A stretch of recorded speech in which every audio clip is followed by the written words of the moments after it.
Okay, here we are with chapter 4 of Where the Red Fern Grows. Just a summary of what's happened in the last chapter. Billy had finished earning all the money for his dogs, $50. Took him 2 years to do it, and he turned the money into his grandfather. Grandfather was going to write to the place and make sure they were still in business. Chapter 4. Day after day I flew to the store. Grandpa would shake his head. Then on a Monday, as I entered the store, I sensed a change in him. He was in high spirits, talking and laughing with half a dozen farmers. Every time I caught his eye, he would smile and wink at me. I thought the farmers would never leave, but finally the store was empty. Grandpa told me the letter had come. The kennels were still there, and they had dogs for sale. He said he had made the mail buggy wait while he made out the order. And another thing, the dog market had gone downhill. The price of dogs had dropped $5. He handed me a $10 bill. Now, there's still one stump in the way, he said. The mail buggy doesn't carry things like dogs, so they'll come as far as the depot at Tahlequah, but you'll get the notice here because I ordered them in your name. I thanked my grandfather and with all my heart and asked him how long I'd have to wait for the notice. He said, I don't know, but it shouldn't take more than a couple of weeks. I asked how I was going to get my dogs out from Tahlequah. Well, there's always someone going in, he said, and you could ride in with them. That evening the silence of our supper was interrupted when I asked my father this question. Papa, how far is it to Kentucky? I may as well have exploded a bomb. For an instant there was a complete silence, and then my oldest sister giggled. The two little ones stared at me. With a half-hearted laugh, my father said, Well now, I don't know, but it's a pretty good ways. What do you want to know for? Thinking of taking a trip to Kentucky? No, I said, I just wondered. My youngest sister giggled and asked, Can I go with you? I glared at her. Mamma broke into the conversation. I declare, what kind of question is that? How far is it to Kentucky? I don't know what's gotten into that mind of yours lately. You go around like you were lost, and you're losing weight. You're as skinny as a rail, and look at that hair. Just last Sunday they had a hair cutting over at Tom Rowland's place, but you didn't go. You had to go prowling around the river and the woods. I told Mamma that I'd get a haircut next time they had a cutting. So that's different than ours. Everybody got together for haircuts. And I just heard some fellows talking about Kentucky up at the store and wondered how far away it was. Much to my relief, the conversation was ended. The days dragged by. A week passed, and still no word about my dogs. Terrible thoughts ran through my mind. Maybe my dogs were lost. The train had a wreck. Someone stole my money. Or perhaps the mailman lost my order. Then, at last, at the end of the second week, the notice came. My grandfather told me that he had talked to Miss Jim Hodges that day. He was going into town in about a week, and I could ride in with him to pick up my dogs. Again I thanked my grandfather. I started for home. Walking along in deep thought, I decided it was time to tell my father the whole story. I fully intended to tell him that evening. I tried several times, but somehow I couldn't. I wasn't scared of him, for he never whipped me. He was always kind and gentle, but for some reason, I don't know why, I just couldn't tell him. That night, snuggled deep in the soft folds of a feather bed, I lay thinking. I had waited so long for my dogs, and I so desperately wanted to see them and hold them. I didn't want to wait a whole week. In a flash, I made up my mind. What do you think he's going to do? Make a prediction in your head. In a flash, I made up my mind. Very quickly, I got up and put on my clothes. I sneaked into the kitchen and got one of Mama's precious flour sacks. In it, I put 6 eggs, some leftover cornbread, a little salt, and a few matches. Next, I went to the smokehouse and cut off a piece of salt pork. I stopped at the barn and picked up a gunny sack. I put the flour sack inside the gunny sack. This I rolled up and crammed lengthwise in the bib of my overalls. Now we have more information. What's your prediction? What do you think he's going to do? I was on my way. I was going after my dogs. Was your prediction correct? Tahlequah was a small country town with a population of about 800. By the road, it was 32 miles away, but as the crow flies, it was only 20 miles. 32 miles away is from about Ogden to Salt Lake, so he's going to walk that far. I went as the crow flies straight through the hills, so then he only had about 20 to walk from about here to Bountiful. Although I had never been to town in my life, I knew what direction to take. Did you get that? Although I had never been to town in my life, I knew what direction to take. Tahlequah and the railroad lay on the other side of the river from our place. I had the Frisco Railroad on my right and the Illinois River on my left. Not far from where the railroad crossed the river lay the town of Tahlequah. I knew if I bore to the right I would find the railroad, and if I bore to the left I would have the river to guide me. Sometime that night I crossed the river on a riffle somewhere in the Dripping Streams country. Coming out of the river bottoms, I scadded up a long hogback ridge and broke out on top of the flats. In a mile-eating trot I moved along. I had the wind of a deer, the muscles of a country boy, a heart full of dog love, and a strong determination. I wasn't scared of the darkness or the mountains, for I was raised in these mountains. On and on, mile after mile, I moved along. I saw faint gray streaks appear in the east. I knew daylight was close. My bare feet were getting sore from the flint rocks and saw briars. I stopped beside a mountain stream, soaked my feet in the cool water, rested for a spell, and then started on. After leaving the mountain stream, my pace was much slower. The muscles of my legs were getting stiff. Feeling the pangs of hunger gnawing at my stomach, I decided I would stop and eat at the next stream I came to. Then I remembered I had forgotten to include a can in which to boil my eggs. I stopped and built a small fire.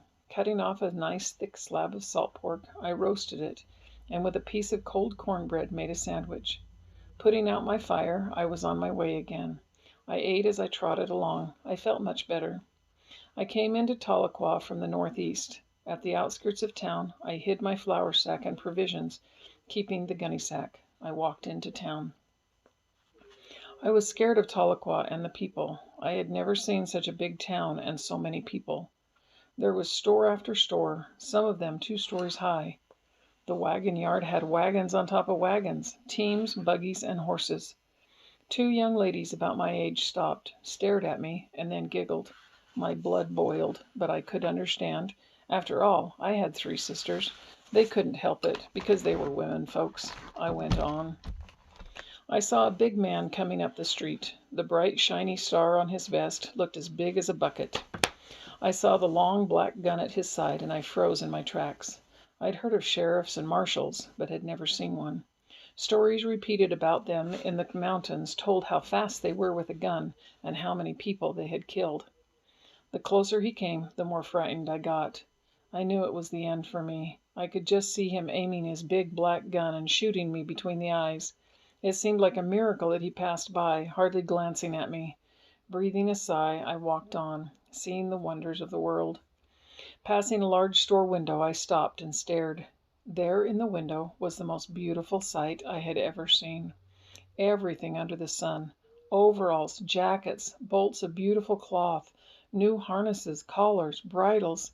And then my eyes did pop open. There were several guns, and one of them had 2 barrels. I couldn't believe it. 2 barrels. I had seen several guns, but never one with 2 barrels. Then I saw something else. The sun was just right, and the plate glass was a perfect mirror. I saw the full reflection of myself for the first time in my life. So he'd never seen himself before. He'd never seen a mirror. I could see that I did look a little odd. My straw-colored hair was long and shaggy, and was bushed out like a corn tassel that had been hit by a wind. I tried to smooth it down with my hands. This helped some, but not much. What it needed was a good combing, and I had no comb. My overalls were patched and faded, but they were clean. My shirt had pulled out. I tucked it back in. I took one long look at my bare feet and winced. They were as brown as dead sycamore leaves. The spider-web pattern of raw, red scratches looked odd in the saddle-brown skin. I thought, well, I won't have to pick any more blackberries, and the scratches will soon go away. I pumped up one of my arms and thought surely the muscle was going to pop right through my thin blue shirt. I stuck out my tongue. It was as red as pokeberry juice, and anything that color was supposed to be healthy. After making a few faces at myself, I put my thumbs in my ears and was making mule ears when two old women came by. They stopped and stared at me. I stared back. As they turned to go on their way, I heard one of them say something to the other. The words were hard to catch, but I did hear one word: wild. As I said before, they couldn't help it. They were women folk. As I turned to leave, my eyes again fell on the overalls and the bolts of cloth. I thought of my mother, father, and sisters. Here was an opportunity to make amends for leaving home without telling anyone. I entered the store. I bought a pair of overalls for Papa. After telling the storekeeper how big my mama and sister were, I bought several yards of cloth. I also bought a large sack of candy. Glancing down at my bare feet, the storekeeper said, "I have some good shoes." I told him I didn't need any shoes. He asked if that would be all. I nodded. He added up the bill. I handed him my $10. He gave me my change. After wrapping up the bundles, he helped me put them in my sack. Lifting it to my shoulder, I turned and left the store. Out on the street, I picked out a friendly-looking old man and asked him where the depot was.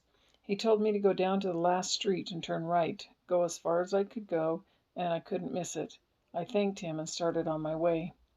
Leaving the main part of town, I started up a long street through the residential section. I'd never seen so many beautiful houses, and they were all different colors. The lawns were neat and clean and looked like green carpets. I saw a man pushing some kind of a mowing machine. I stopped to watch the whirling blades. He gawked at me. I hurried on. I heard a lot of shouting and laughing ahead of me. Not wanting to miss anything, I walked a little faster. I saw what was making the noise. More kids than I had ever seen were playing around a big red brick building. I thought some rich man lived there and was giving a party for his children. Walking up to the edge of the playground, I stopped to watch.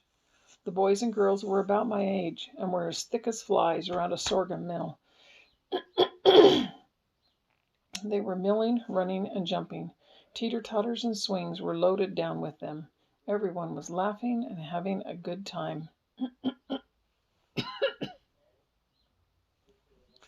Staring goggle-eyed, I tried to figure out what they were doing. I got a surprise.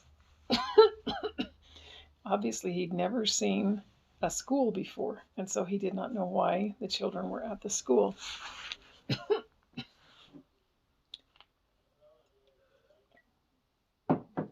One boy, spying me standing on the corner, came over. Looking me up and down, he asked, "Do you go to school here?" I said, "School?" He said, "Sure, school. What did you think it was?" "Oh, no, I don't go to school here." "Do you go to Jefferson?" "No, I don't go there either."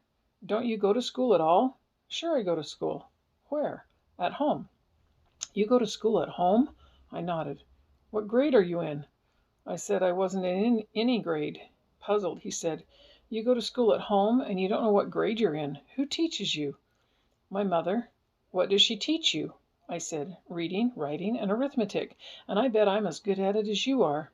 He asked, "Don't you have any shoes?" I said, "Sure, I have shoes." "Why aren't you wearing them?" "I don't wear shoes until it gets cold." He laughed and asked where I lived. I said, "Back in the hills." He said, "Oh, you're a hillbilly." He ran back to the mob. I saw him pointing at me and talking to several boys, yelling, "Hillbilly, hillbilly."